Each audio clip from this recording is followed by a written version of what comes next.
ജമ്മു കാശ്മീരിൽ ഇപ്പോഴൊരു അജ്ഞാത രോഗം പടർന്നു പിടിക്കുന്നുണ്ട്. ഒരു മേഖലയിൽ ആകെയുള്ള ജനങ്ങളെ ബുദ്ധിമുട്ടിക്കുന്നു, അവരുടെ ജീവൻ കവരുന്നു. നിരവധി ആളുകൾ മരിച്ചു വീഴുന്ന ഒരു കാഴ്ചയാണ് ജനങ്ങളെ അന്ധാളിപ്പിക്കുന്നത്. അതോടൊപ്പം തന്നെ നിരവധി ആളുകൾക്ക് ഈ രോഗബാധ ഏറ്റിട്ടുണ്ടോ എന്നുള്ള സംശയം തന്നെയാണ് കേന്ദ്ര സർക്കാർ അടക്കം പങ്കുവയ്ക്കുന്നത്. എന്നാൽ ഇതൊരു ബയോ വെപ്പണാണോ എന്ന തരത്തിലുള്ള സംശയങ്ങൾ നിരവധി ആളുകൾ സോഷ്യൽ മീഡിയ കുറിപ്പുകളിലൂടെ അടക്കം ചോദിച്ചുകൊണ്ടേയിരിക്കുന്നു. ഈ കഴിഞ്ഞ ഒരു മാസത്തിനിടയ്ക്ക് ഏകദേശം 15-ലധികം ആളുകളുടെ മരണത്തിന് കാരണമായ ഒരു ഭീമാകാരിയായ വൈറസ് അല്ലെങ്കിൽ മറ്റെന്തെങ്കിലും തരത്തിലുള്ള ഒരു ഇൻഫെക്ഷൻ അതാണ് നിലവിൽ പുറത്തു വന്നിരിക്കുന്നതെന്നാണ് ജനങ്ങൾ പോലും പരിഭ്രാന്തരായി പങ്കുവെച്ചുകൊണ്ടിരിക്കുന്നത്. എന്തായിരുന്നാലും കേന്ദ്രം വളരെ വേഗത്തിൽ തന്നെ ജമ്മു കാശ്മീരിലേക്ക് ഒരു ഉന്നതതല സംഘത്തെ അയക്കാൻ തീരുമാനിച്ചിരിക്കുകയാണ്. ജമ്മു കാശ്മീരിലെ രജൌരിയിലാണ് 6 ആഴ്ചയ്ക്കിടയിൽ 16 പേർ ദുരൂഹ സാഹചര്യത്തിൽ മരണപ്പെട്ടത്. ഈ സംഭവത്തിലാണ് ഉന്നതതല അന്വേഷണത്തിനായി കേന്ദ്ര ആഭ്യന്തര മന്ത്രാലയം ഉത്തരവിട്ടിരിക്കുന്നത്. കാരണം വളരെ പ്രധാനപ്പെട്ട ഒരു മേഖല, ആ മേഖലയിൽ ഇത്രയധികം ആളുകൾ പ്രത്യേകിച്ച് കാരണം ഒന്നും തന്നെ ഇല്ലാതെ മരണപ്പെടുമ്പോൾ അതിൽ അസ്വാഭാവികമായ ദുരൂഹമായ ചില കാര്യങ്ങൾ ഒളിഞ്ഞിരിക്കുന്നുണ്ട്. വിദഗ്ധ സംഘം ഇന്ന് സ്ഥലം സന്ദർശിക്കാൻ തീരുമാനിച്ചിരിക്കുകയാണ്. മുതിർന്ന ഉദ്യോഗസ്ഥൻ സമിതിയെ നയിക്കും. ആരോഗ്യം, കുടുംബക്ഷേമം, കൃഷി, ജലവിഭവ വകുപ്പ്, അതുപോലെ തന്നെ രാസവസ്തു, വളം മന്ത്രാലയങ്ങളിലെ വിദഗ്ധരും ഈ സമിതിയിൽ ഉൾപ്പെടുമെന്നാണ് മനസ്സിലാക്കാൻ കഴിയുന്നത്. ഒപ്പം തന്നെ മൃഗസംരക്ഷണം, ഭക്ഷ്യസുരക്ഷാ വിദഗ്ധരും ഫോറൻസിക് സയൻസ് ലാബ് സംഘവുമൊക്കെ ഇക്കൂട്ടത്തിൽ ഉൾപ്പെടുമെന്ന് അറിയാൻ കഴിയുന്നുണ്ട്. ഇതിൻ്റെയൊക്കെ തന്നെ പ്രഭവ കേന്ദ്രം എവിടെ എന്നുള്ളതാണ് കണ്ടെത്തേണ്ടത്. എന്നാൽ ഡിസംബർ 7 മുതലാണ് ബുധാൽ ഗ്രാമത്തിൽ നിന്നും അസ്വാഭാവികമായ ഒരു മരണം ആദ്യമായി റിപ്പോർട്ട് ചെയ്തത്. ഇതുവരെ ഗ്രാമത്തിലുള്ള ഏകദേശം 6000-നടുത്ത ആളുകളുടെ സാമ്പിൾ പരിശോധന നടത്തി.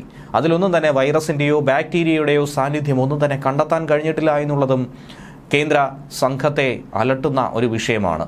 ഇനിയിപ്പോൾ ഇത്രയധികം ആളുകൾക്ക് വിഷം നൽകിയതാണോ എന്നതടക്കമുള്ള കാര്യങ്ങളാണ് അന്വേഷണ പരിധിയിലേക്ക് കൊണ്ടുവരുന്നത്. ജമ്മു കശ്മീർ പോലീസ് ഇതിനുവേണ്ടി പ്രത്യേക അന്വേഷണ സംഘത്തെ രൂപീകരിച്ചിട്ടുണ്ട്. അവർ സമാന്തരമായി തന്നെ അന്വേഷണം നടത്തിപ്പോരുകയാണ്. കേന്ദ്ര ആഭ്യന്തര മന്ത്രാലയത്തിന്റെ സംഘത്തെ ആരോഗ്യ മന്ത്രാലയത്തിലെ മുതിർന്ന ഉദ്യോഗസ്ഥർ കൃത്യമായ രീതിയിൽ മുന്നോട്ട് കൊണ്ടുപോകുന്നുണ്ട്. അതേസമയം ന്യൂറോ ടോക്സിനുകളാണ് ഈ അസ്വാഭാവിക മരണത്തിന് കാരണമെന്നാണ് ശനിയാഴ്ച ആരോഗ്യവകുപ്പ് മാധ്യമപ്രവർത്തകരോട് പറഞ്ഞിരിക്കുന്നത്.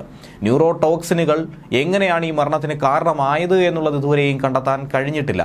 അത് എന്താണ് ഇതിന് പിന്നിലുണ്ടായ സംഭവമെന്നും എന്തുകൊണ്ടായിരിക്കാം അങ്ങനെ ഒരു നീക്കം അവിടെ നടന്നിരിക്കുന്നത് എന്നുള്ളതിനെക്കുറിച്ചും വിശദമായ വിവരങ്ങൾ ലഭ്യമാകുന്നില്ല. അതിനെക്കുറിച്ചുള്ള അന്വേഷണം തന്നെയാണ് ഘടിപ്പിക്കുന്നത്. രജൌരി മെഡിക്കൽ കോളേജ് പ്രിൻസിപ്പളായിട്ടുള്ള ഡോക്ടർ ആശാ ഭട്ടിയ, ബുധാൽ MLA ആയിട്ടുള്ള ജാവേദ് ഇക്ബാൽ ചൗധരി എന്നിവരടക്കമുള്ള സംഘം ശനിയാഴ്ച ഇതിലുള്ള സംശയം മാധ്യമങ്ങളോടക്കം പങ്കുവച്ചതാണ്. ഈ മരണപ്പെട്ട ആളുകളുടെ ഒക്കെ തന്നെ കൃത്യമായ പരിശോധന നടത്തിയപ്പോൾ ഇതേ രോഗാവസ്ഥയുള്ളവരാണ് മരണപ്പെട്ടിരിക്കുന്നത്. ഇതേ പ്രശ്നം മൂലം തന്നെയാണ് അവർ മരണത്തിന് കീഴടങ്ങിയിരിക്കുന്നത്. തലച്ചോറിൽ നീർക്കെട്ട് അനുഭവപ്പെട്ടിരുന്നു ഈ മരണപ്പെട്ട എല്ലാവർക്കും. എങ്ങനെയാണ് തലച്ചോറിൽ ഇങ്ങനെ ഒരു നീർക്കെട്ട് അനുഭവപ്പെടുന്നത്? അതിനായി വിഷം വല്ലതും നൽകിയതാണോ, മറ്റെന്തെങ്കിലും തരത്തിലുള്ള നേരത്തെ തുടക്കത്തിൽ തന്നെ പരാമർശിച്ച ഒരു ബയോ വെപ്പൺ എന്ന രീതിയിലുള്ള ഏതെങ്കിലും തരത്തിലുള്ള ആക്രമണം ഉണ്ടായതാണോ എന്ന സംശയമടക്കം പലരും പങ്കുവെക്കുന്നുണ്ട്. തലച്ചോറിൽ സാരമായ തകരാറ് ഇവർക്കൊക്കെ തന്നെ അനുഭവപ്പെട്ടിരുന്നു. ഇവരുടെ രോഗാവസ്ഥയിൽ പുരോഗതി ഉണ്ടാക്കാൻ കഴിയുന്ന ഒരു സാഹചര്യവും തങ്ങൾക്ക് മുന്നിൽ ഉണ്ടായിരുന്നില്ല എന്നാണ് ആരോഗ്യ പ്രവർത്തകർ പറയുന്നത്. രോഗം പിടിപെട്ട് കഴിഞ്ഞാൽ മരണത്തിന് കീഴടങ്ങുക എന്നല്ലാതെ മറ്റു പോംവഴി ഒന്നുമില്ലാത്ത അവസ്ഥയിലാണ് ഇവരൊക്കെ തന്നെ എത്തിച്ചേരുന്നത്. ഇനിയിപ്പോൾ രോഗം പിടിപെടുന്ന സാഹചര്യത്തിൽ, ഈ ബാധ ഉണ്ടാകുന്ന സാഹചര്യത്തിൽ തന്നെ അതിനെ തിരിച്ചറിയാനുള്ള ബുദ്ധിമുട്ടുകളും ഒരുപക്ഷെ ഉണ്ടായിരുന്നിരിക്കാം. ഡിസംബർ 7 മുതൽ ജനുവരി 17 വരെ അസ്വാഭാവികമായ രീതിയിൽ 16 പേർ മരണപ്പെട്ടു. ഇതിലധികം ആളുകൾ മരണപ്പെട്ടിട്ടുണ്ടോ എന്നുള്ളത് ഇനിയും കണ്ടെത്തേണ്ടിയിരിക്കുന്നു. 1.5 കിലോമീറ്റർ ചുറ്റളവിൽ താമസിക്കുന്ന കുടുംബങ്ങളിലെ ആളുകളാണ് ഇതിനോടകം മരണപ്പെട്ടിരിക്കുന്നത്. അതുകൊണ്ട് തന്നെയാണ് ഇതിലെ സംശയം കൂടുതൽ ബലപ്പെടുന്നത്. ഈ സംഭവത്തിന് പിന്നിൽ പകർച്ചവ്യാധിയോ ബാക്ടീരിയ, ഫംഗസ് ബാധയോ ഒന്നും തന്നെ അല്ല കാരണമെന്നാണ് ജമ്മു കാശ്മീർ ഭരണകൂടം പറയുന്നത്. കടുത്ത പനി, തലചുറ്റൽ, ബോധക്ഷയം എന്നിവയോടെയാണ് രോഗലക്ഷണം പങ്കുവെക്കുന്നത്. അങ്ങനെയാണ് രോഗികൾ ആശുപത്രിയിലേക്ക് എത്തിയിട്ടുള്ളത്. ആശുപത്രിയിൽ എത്തിയാൽ തന്നെ ഏതാനും ദിവസങ്ങൾക്കുള്ളിൽ ഇവർക്ക് മരണം സംഭവിക്കുകയായിരുന്നു, മരണത്തിന് കീഴടങ്ങുകയായിരുന്നു.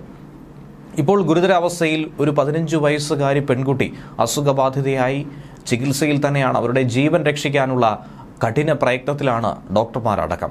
2024 ഡിസംബറിൽ ഒരു കുടുംബത്തിലെ തന്നെ 7 പേർ രോഗബാധിതരായി. അവരെ ആശുപത്രിയിൽ പ്രവേശിപ്പിക്കപ്പെട്ടു. എന്നാൽ അതിൽ 5 പേർ മരണപ്പെടുകയും ചെയ്തു. അങ്ങനെയാണ് പുറം ലോകത്തിന് ഇതൊരു വലിയ വാർത്തയായി മാറിയത്. ഡിസംബർ 12-ാം തീയതി മറ്റൊരു കുടുംബത്തിലെ 9 പേർ സമാനമായ രോഗലക്ഷണങ്ങൾ പങ്കുവെച്ച് ആശുപത്രിയിൽ പ്രവേശിപ്പിക്കപ്പെട്ടു. അതിൽ 3 പേർ മരണപ്പെടുകയും ചെയ്തു.